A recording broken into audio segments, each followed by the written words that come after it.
Mga ka-surprise, isinugod ko po itong pusa ako dito sa Camarin Vet. Ayan. Tara na po, mamaya ko na po kayo chichikahan kung ano yung nangyari.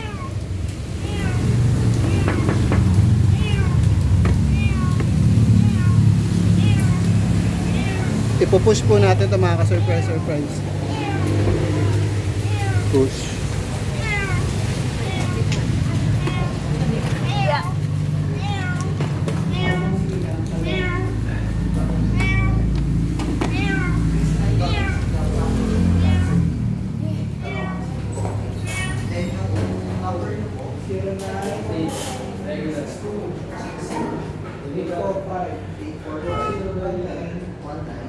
So yun po, nandito na po tayo sa veterinary and maghahanap po tayo dito ng manggagamot kasi ipapagamot po natin itong si Twirly. Mga ka-surprise, hindi na po. Ayun na po yung OOTD natin for today. Hindi na po ako nakapag-prepare. Then yung, pwedeng maging receiver na lang po. Sa pupuntahan nyo. Twirly! Twirly!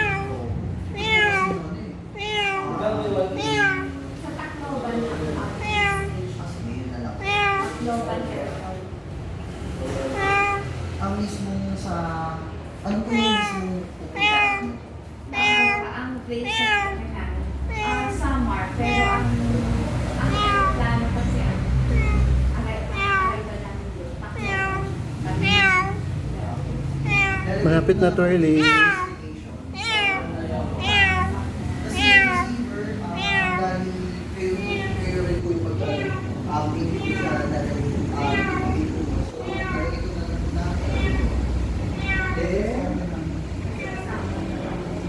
Then yung name of pet po, Chippy ang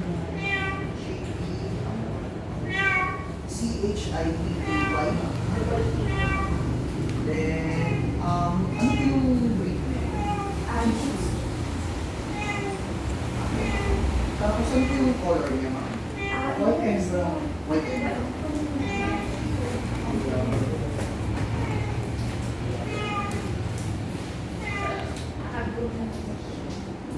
Sige na natin Ako.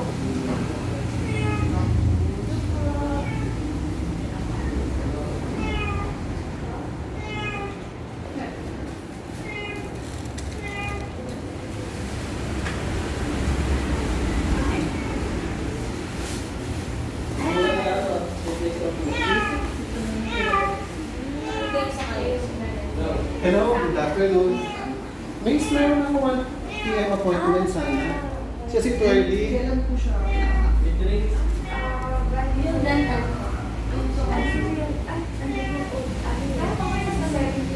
Consult ako na. So, mga... sorry.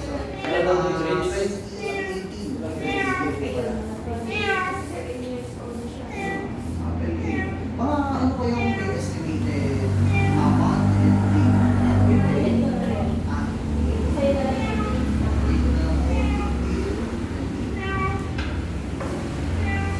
Tapos gender niyo po ay weekly. And project na lang po ilang ang gender ba niya? 35.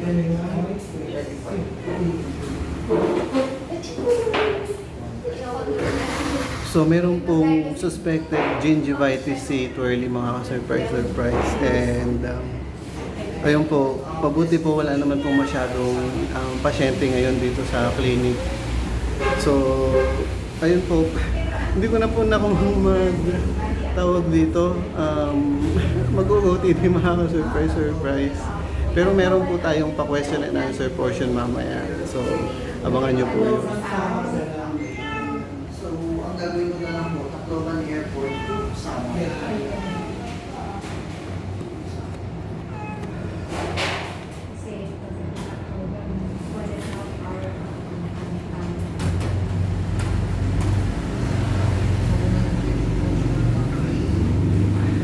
Pwede na rin po pala natin gawin as in now na mga ka-surprise.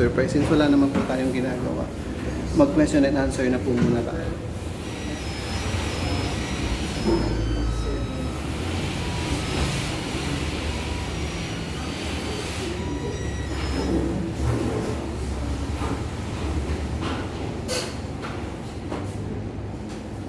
Yan, medyo hindi na po nagyangyaw si Twirly. Igilid lang po natin siya kasi medyo nakaano sa daan.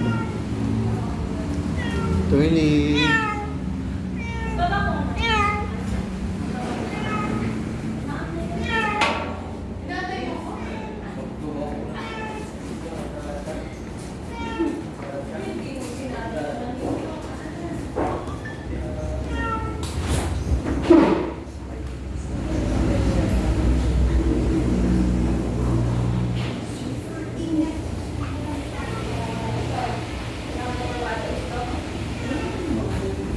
So yun nga po, first question po natin is walang pampagamot pero ayun nga po mga surprise.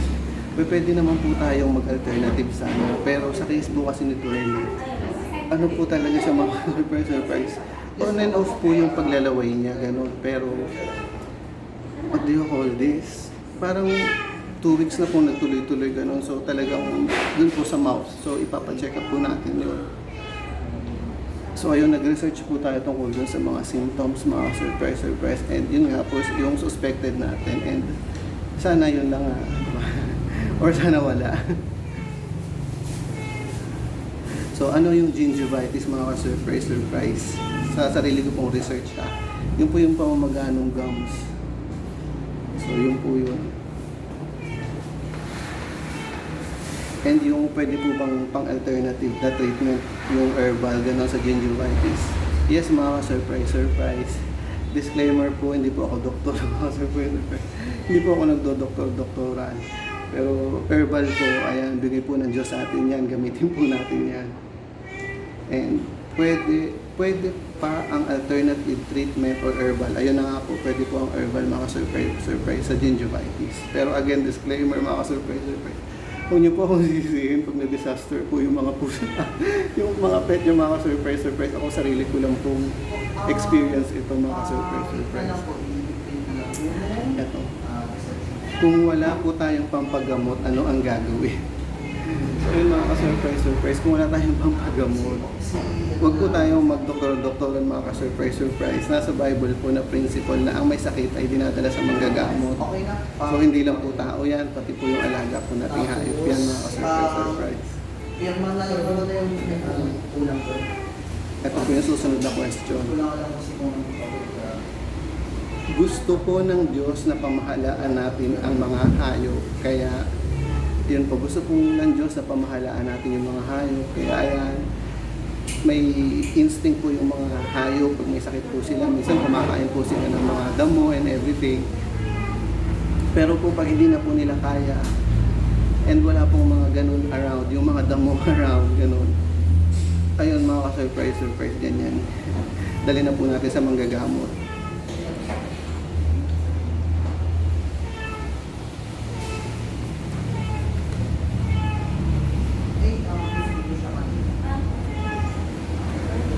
So, ayun po.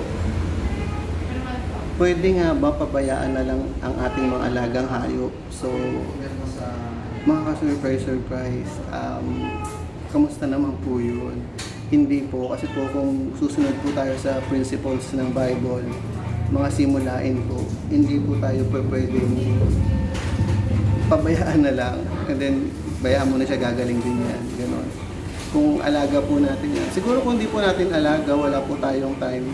Medyo yung konsensya na lang po natin yung tatanungin natin. Pero kung alaga po natin yan, hindi po talaga natin pwedeng pabayaan, mga surprise. Paglaanan po natin ang panahon. So, pamahalaan natin ang mga hayop. So ito po, mga ka-surprise. Yung moral na itinuturo sa atin ng sitwasyon na ito, mga ka-surprise is moral na itinuturo o payo sa atin ng Bible at pamahalaan natin ang ating mga alagang hayop. Meaning, kasama na po doon ang paggamot sa may sakit na ating alaga. Herbal man o gamutang na kailangan ng manggagamot. So, ayun, nagpunta na po tayo sa manggagamot, sa physician, sa doktor, mga ka-surprise. And susunod na point natin is, huwag na patagalin ang paghahanap ng lunas kapag nakita natin na may sakit ang alaga natin. Nakakaramdam po sila ng kirot. Ayun, may kirot pong nararamdaman yan. Pag nararamdaman natin yung alaga po natin is may nararamdaman na, huwag na po natin patagalin mga surprise. So, Medyo nakakonsensya po ako mga ka-surprise. Iyak pa ba? Hindi po, pawis po yun, hindi po yun luha mga surprise. Medyo nakakonsensya po ako kasi pinatagal ko po yung sa case ni Twirly. Ngayon lang po kami nakapag-decide. Kasi nga po, before, on and off lang po yung paglalaway niya mga ka-surprise. Pero ngayon po, na tumagal po na ganito kasi akala po namin titigil siya. Pero hindi po tumigil, kaya po dinala po na namin dito mga ka-surprise. So ayun nga mga surprise. Huwag patagalin ang paghahanap ng lunas kapag nakita na natin na may sakit ang alaga natin. Nakakaramdam po sila ng kirot. Kaya lalo na pag pinatagal, tumatagal din yung kirot na kanilang nadadama. So ayun po, kung tao po ganun, ayaw mo nang may magtatagal na kirot sa'yo, ganun. Ayun po mga surprise. So kung walang pera, para madala sa manggagamot, mag-aral ng mga herbal remedies. So ayun nga po mga surprise. Nakwento ko po sa inyo na may mga herbal remedies katulad po ng virgin coconut oil. Sa gingivitis po ito. Pero actually yung virgin coconut oil, ginamit na rin po namin yung dati sa worm po ng pusa. So ayun, medyo tingnan po natin si ano.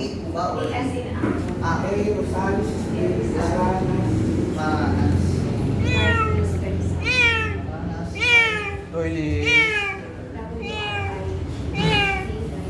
Sandali na lang.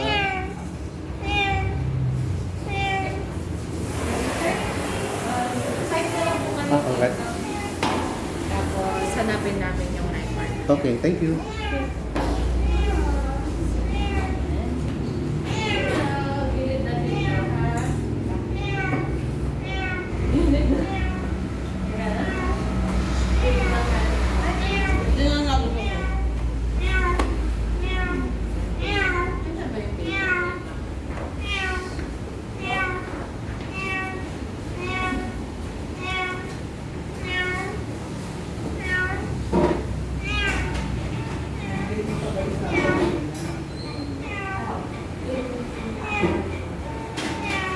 Okay na po. Salamat.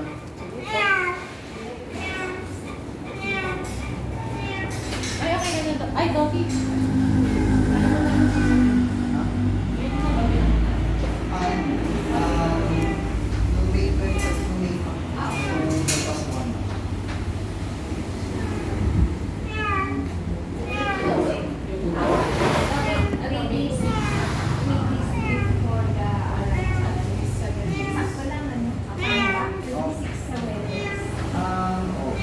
Ang hindi ko lang po alam, Kasi ang alam ko 3 days. 3 days yung number. Yung kay Dr. Musa na lang. Mamaya yung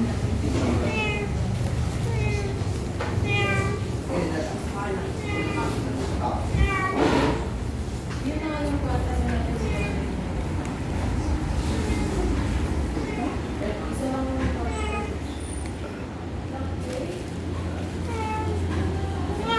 ang bale, ang gagawin, yan yung pabalik tapos yung pabalik. Itong... Yan yung pabalik.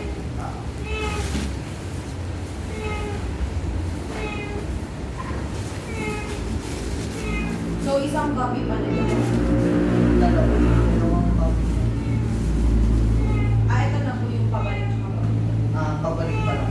Tapos, Ito ang ito rin yung control number. Or yan. Kasi yung sa video, balik pinalitan ko yan. So, 50 pesos. Tapos ang gagawin yung sa reciting at tapos yung explanation ko. Pabalik na lang.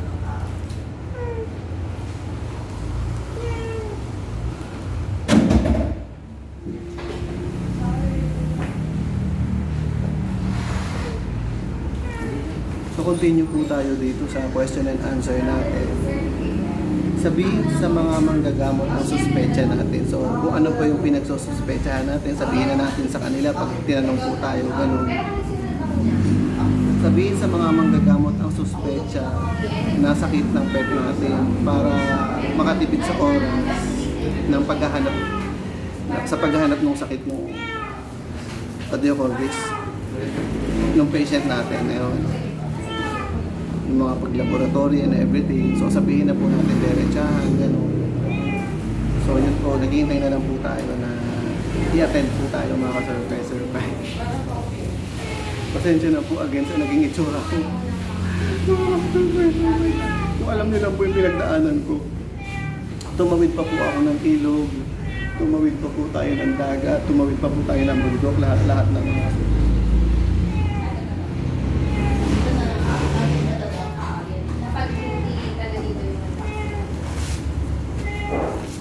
Balik ang yun po ay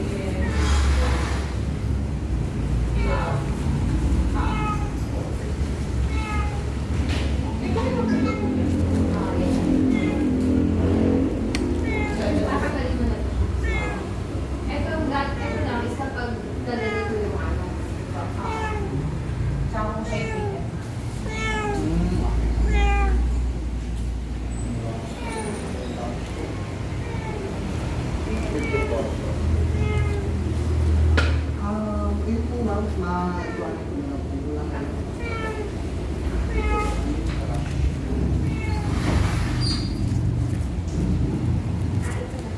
Yes po, opo. Yun ang ibang iba po yung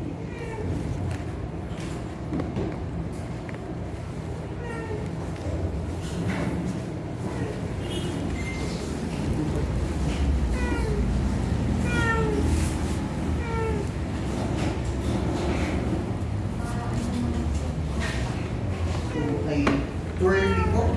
Yes. Sige. Ito na lang po tayo sa loob po.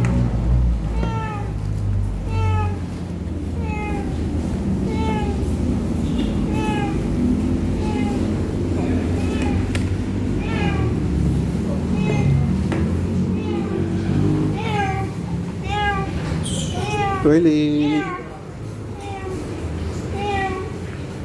Hello po, magandang hapon. Opo, hello po. Ano po bang nangyari po kay Twirly? Ayun, ano kuya, kasi po, ano po siya tawag dito.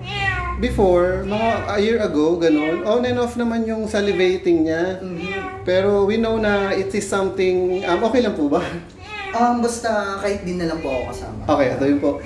So, salivating po siya, and then, on and off, and then ngayon po, parang 2 months na po ng tuloy-tuloy, ganun. Pero alam na po namin na parang meron siyang something sa mouth niya before.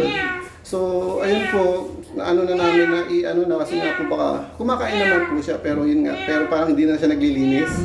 So, yun po. Okay, sige po. Pwede po bang mag-request na lang din po? Kung if ever lang po na ipo-post siya, kahit tawag dito, transcribe na lang po yung mga sasabihin ko po. Alright. Hindi na lang yung mismong nagsasalita. Alright.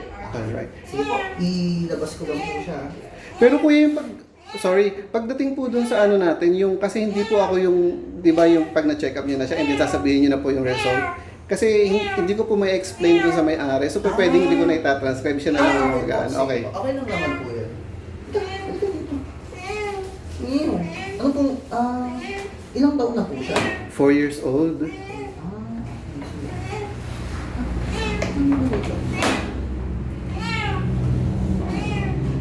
Pwede ba ka muna? Hindi ba ka muna? Turley, halika na. Halika na muna. Baka